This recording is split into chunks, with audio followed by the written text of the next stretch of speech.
Bonjour et bienvenue dans ce nouvel épisode des Voix de l'OIT, un podcast de l'OIT où nous abordons les problèmes et les problématiques du monde du travail, les profondes transformations qu'il est en train de vivre et bien sûr les effets de la pandémie. Nous allons aborder aujourd'hui le sujet des inégalités dans le marché de l'emploi. Au cours de ces dernières décennies, l'inégalité est devenue un sujet de préoccupation majeure. Les retombées sociales et économiques de la pandémie du Covid-19 ont accentué cette préoccupation. Alors pourquoi les inégalités sont-elles si importantes ? Parce qu'elles peuvent avoir un effet néfaste sur la croissance économique, elles peuvent accroître les tensions sociales et créer un sentiment d'injustice. Les inégalités sont un sujet très vaste. Nous allons aborder aujourd'hui un aspect en particulier, celui des inégalités entre les travailleurs de l'économie formelle et les travailleurs de ce que l'on appelle l'économie informelle, où évoluent 2 milliards de travailleurs, soit plus de 61% de la population active mondiale.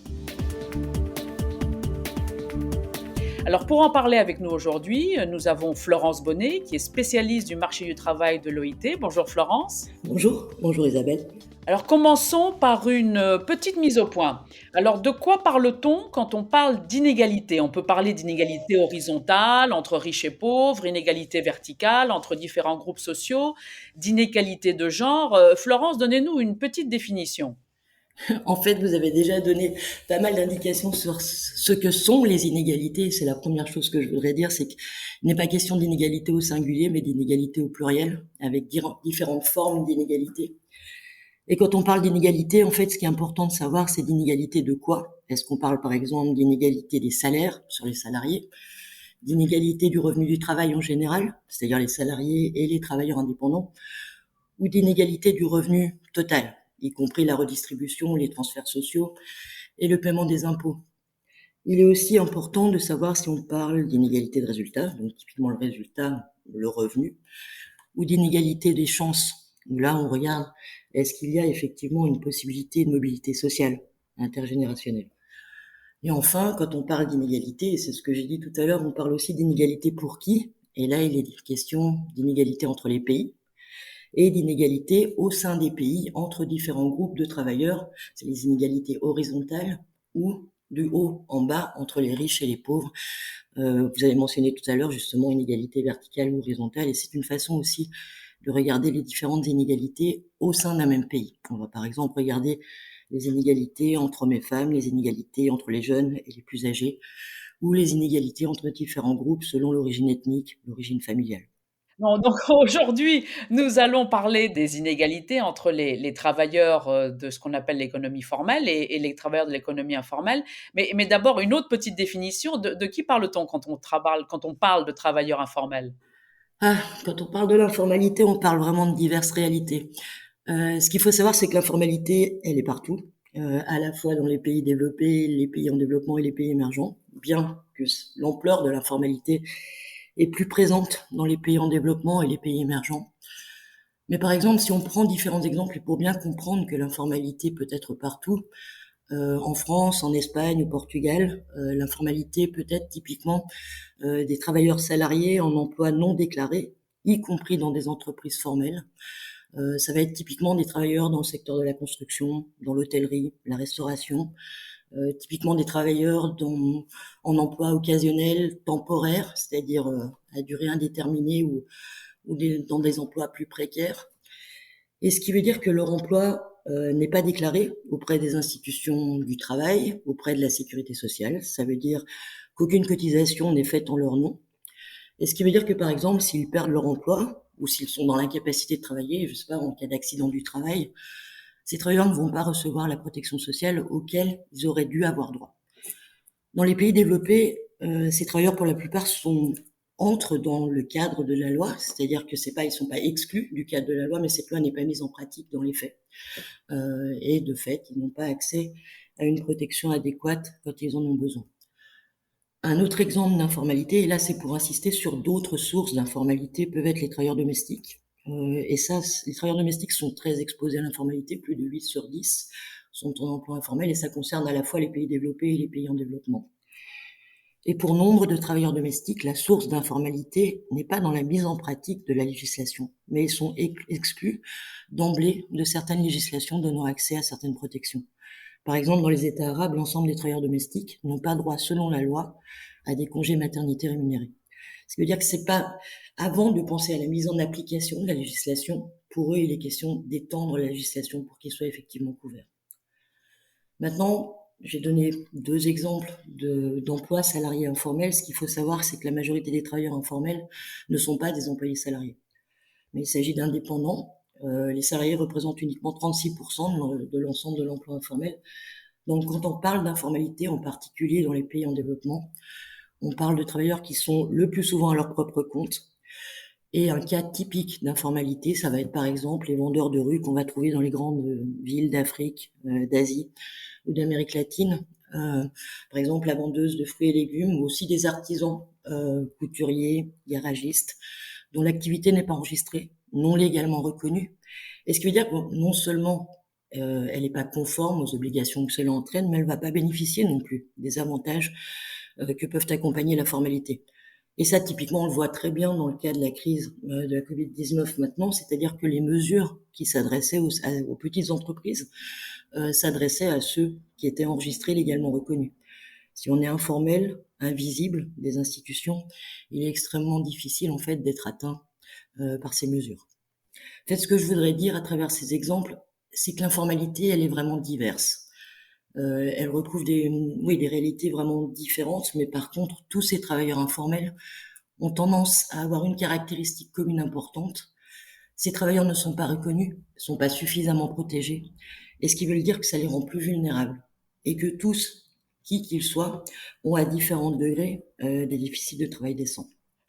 Plus vulnérable en effet, et je pense que vous avez vraiment dit une parole clé qui est invisible, et je pense que la pandémie justement a montré cette invisibilité d'une certaine manière, parce que l'on a vu donc ces travailleurs informels avec souvent des emplois les plus risqués, qui travaillaient dans des conditions précaires et comme vous l'avez dit, qui n'ont aucune sorte de protection et qui font quand même tous les travaux nécessaires avec des inégalités totales de conditions vis-à-vis d'autres travailleurs. Donc des travailleurs qui sont là, mais qui d'une certaine manière sont invisibles vis-à-vis du système. C'est bien ça. Oui, et d'ailleurs c'est vrai que c'est devenu c'est vraiment apparu pendant la crise de la Covid-19, où les vulnérabilités qui étaient déjà présentes avant la crise, c'est-à-dire des salaires bas, des salaires irréguliers, un manque de représentation, des horaires de travail non réglementés, c'est-à-dire qu'on les voit surreprésentés parmi de très faibles horaires de travail avec le risque de pauvreté qui est associé à ça, ou au contraire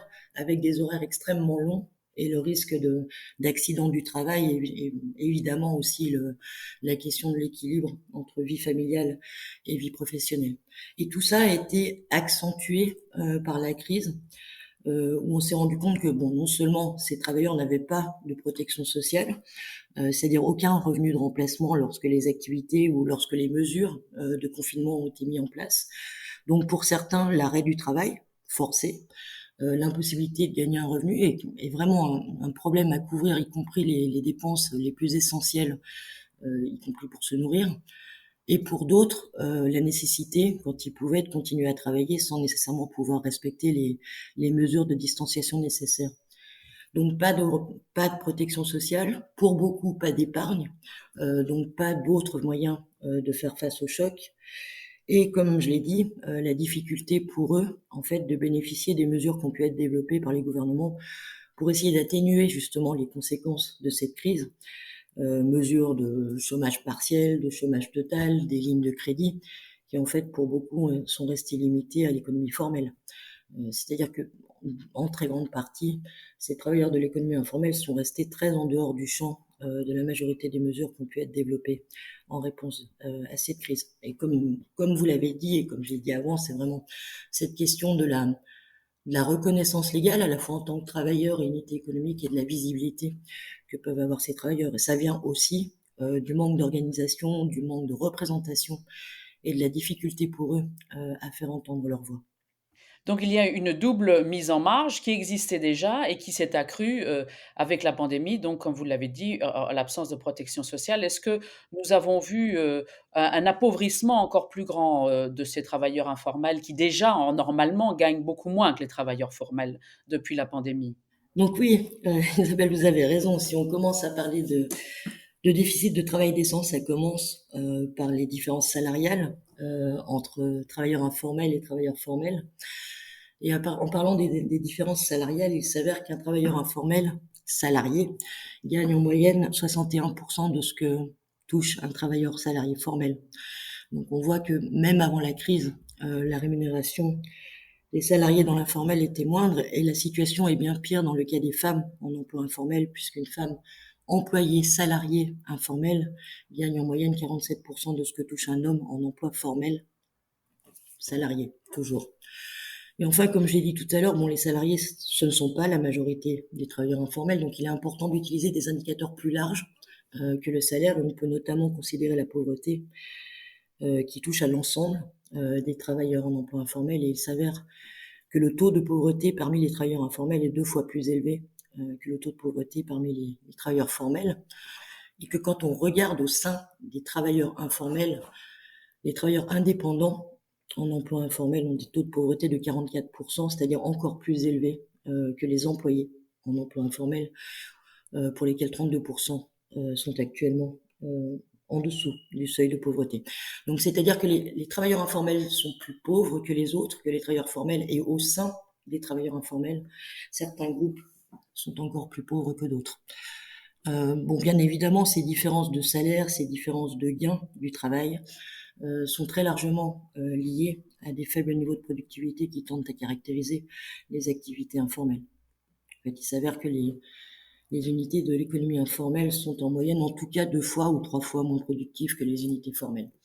Et ça, à nouveau, c'est lié au manque de visibilité, au manque d'accès aux moyens financiers, au manque d'accès à la propriété, au manque d'accès aux moyens de production. Et c'est lié aussi d'ailleurs à des niveaux d'éducation généralement plus faibles dans l'économie informelle par rapport à l'économie formelle. Ce qu'il faut savoir, c'est que dans l'économie informelle, la moitié des travailleurs en emploi informel ont au mieux un niveau d'éducation primaire, alors que ce taux est de moins de 10% parmi les travailleurs de l'économie formelle. Et assez peu, 7%, ont un niveau d'éducation supérieur. Donc à la fois, manque d'accès aux moyens de production, faible niveau d'éducation ont un effet sur ce faible niveau de productivité, mais bien au-delà, ça a un effet aussi sur la capacité à saisir les opportunités, à avoir une certaine mobilité sociale. Et là, on en revient aux inégalités, à cette capacité de saisir vraiment les opportunités et à pouvoir évoluer vers des emplois plus rémunérateurs et à la réduction des inégalités. Oui, vous avez parlé donc de cette inégalité entre hommes et femmes au sein de l'économie informelle, de manque d'éducation justement qui interdit un peu aux jeunes de sortir donc de cette spirale, de cercle vicieux de l'informalité, et aussi beaucoup de jeunes commencent à travailler dans l'économie informelle en trouvant des petits boulots et on dirait qu'ils y restent. Il n'y a pas moyen de s'en sortir. Et ici aussi, la pandémie a fait des ravages. Les jeunes, effectivement, pour la grande majorité, ont tendance à commencer par un emploi informel ou même quand il est formel par des emplois plutôt précaires, c'est-à-dire à durée déterminée, temporaire, occasionnelle. Et donc effectivement, quand la crise est arrivée, il s'avère que cette crise a eu de multiples répercussions et de multiples manières. Bon, d'abord sur les jeunes qui étaient effectivement en emploi, plus des 3/4 étaient dans un emploi informel. Et pour les autres qui n'étaient pas dans des emplois informels, comme je l'ai dit, ils étaient plutôt dans des emplois précaires. Donc ça a été les premiers à perdre leur emploi. Et c'est les premiers aussi à ne pas bénéficier d'indemnité chômage lorsqu'ils perdent leur emploi, ou à pouvoir bénéficier d'une épargne, faute d'ancienneté et de capacité à pouvoir accumuler cette épargne pour faire face au choc. Ensuite, on a d'autres façons dont les jeunes ont été répercutés. C'est pas seulement ceux qui étaient en emploi, mais aussi ceux qui sont à la recherche d'un premier emploi. Il est clair que quand on se retrouve dans un contexte avec de multiples faillites, de multiples pertes d'emploi et l'incertitude pour les employeurs quant à ce qui va se passer dans les mois à venir, dans les années à venir, la proposition et l'offre d'emploi stable à durée déterminée, et en particulier pour les jeunes, va être limitée. Et enfin, la troisième façon dont les jeunes ont été impactés, c'est les jeunes qui sont pas encore en emploi, mais les futurs travailleurs, qui étaient et qui sont, je l'espère encore pour nombre d'entre eux, en formation et dans le système éducatif. Ils ont largement pâti en fait des perturbations qu'a pu avoir la crise sur l'éducation, la formation professionnelle, avec là aussi en fait une question d'inégalité. Parce que pour beaucoup, en tout cas dans les pays développés, dans certains pays émergents, des situations de cours en ligne ont pu être mis en place. Mais là encore, on voit des différences entre pays, on voit des différences entre familles, avec en Afrique par exemple les répercussions les plus sévères, avec un arrêt total des activités de formation sans possibilité nécessairement de pouvoir mettre des cours en ligne, et de même pour les familles les plus pauvres, avec de réelles difficultés d'accéder aux technologies permettant de participer à des formations en ligne.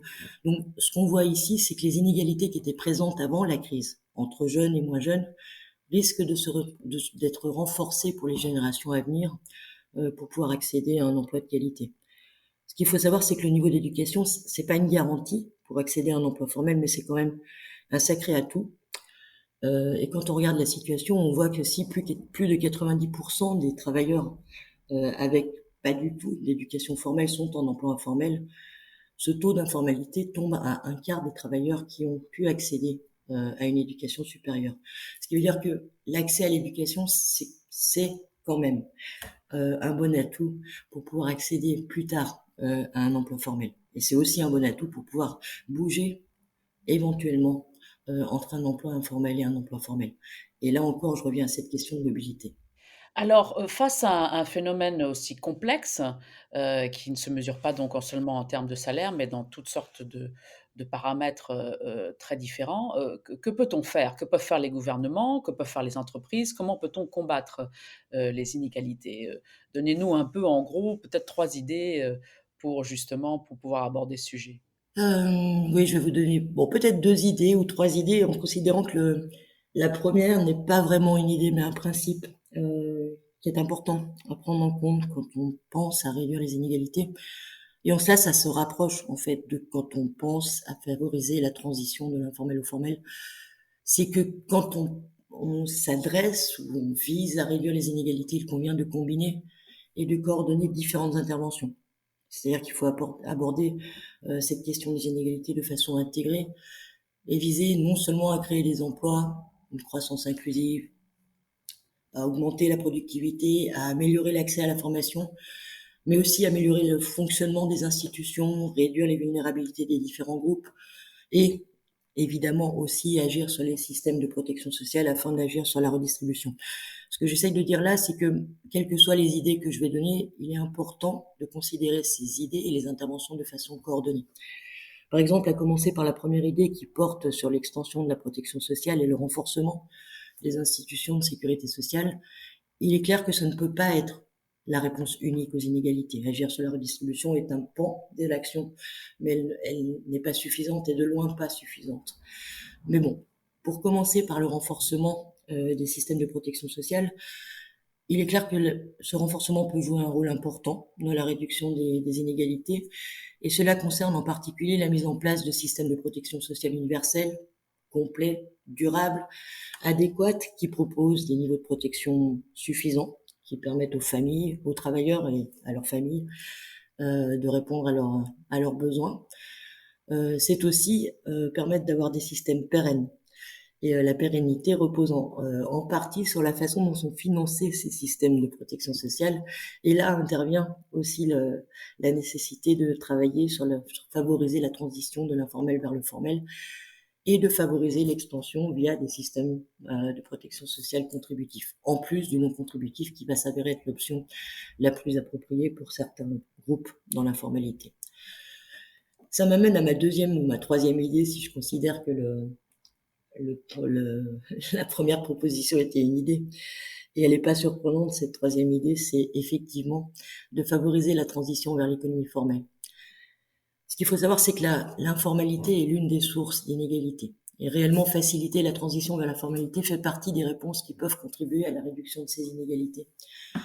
Il est clair qu'une économie informelle de grande ampleur est réellement problématique, bon, d'une part pour les travailleurs qui sont plus vulnérables, comme je l'ai dit avant, mais aussi pour les gouvernements qui ont un champ d'action plus réduit parce que les ressources publiques sont plus limitées, mais aussi parce qu'on a finalement un contrat social qui n'est pas vraiment en place ou un manque d'équité dans la société. Donc, ce qu'il faut savoir aussi, c'est que quand on va traiter et supporter la transition vers la formalité, on va s'attaquer à certaines des causes qui sont en fait des causes communes à la fois à l'informalité et aux inégalités. C'est la question, par exemple, de favoriser la création d'emplois formels, c'est la question de renforcer les institutions, de les rendre plus efficaces, plus responsables. C'est aussi la question de renforcer la confiance entre les travailleurs, les citoyens et ces institutions. Donc, ce qui veut dire en fait, c'est un vaste programme quand on vise à faciliter la transition vers l'économie formelle. C'est un vaste programme qui, comme pour les inégalités, appelle des approches intégrées, appelle à agir sur les différentes causes d'informalité, que ce soit des causes associées au contexte macroéconomique, c'est-à-dire à nouveau favoriser la croissance, Donc, pour trouver une solution, il faut vraiment une approche intégrée. Oui, effectivement, il faut une approche intégrée qui s'adresse à la fois aux travailleurs, aux personnes dans leur ensemble, puisque certaines inégalités sont au-delà du marché du travail. Une approche intégrée qui vise les entreprises, qui vise à améliorer la productivité. Une approche intégrée qui agit aussi au niveau des institutions. Et ça, c'est très commun aux approches qu'on applique à la fois pour la réduction des inégalités et qu'on applique pour favoriser la transition vers la formalité. C'est-à-dire que c'est vraiment une approche bidimensionnelle qui vise à améliorer le fonctionnement des institutions, à accroître la confiance, mais aussi à renforcer les capacités des travailleurs, des individus, à s'insérer sur le marché du travail et à accéder à des conditions de travail, non seulement formelles, mais des conditions de travail décentes. C'est-à-dire qu'ils puissent, puisque là on est sur le marché du travail, non seulement retirer de meilleurs revenus pour eux-mêmes, mais aussi pour leur famille et satisfaire leurs besoins. Donc oui, définitivement oui, avoir une approche intégrée et multidimensionnelle. Eh bien, écoutez, merci beaucoup Florence. Merci Isabelle. Nous avons parlé avec Florence Bonnet, spécialiste du marché du travail de l'OIT, des inégalités dans le marché de l'emploi. Nous continuerons à parler des changements dans le monde du travail dans les prochaines semaines. Pour l'instant, c'est au revoir et à bientôt pour un prochain épisode des Voix de l'OIT.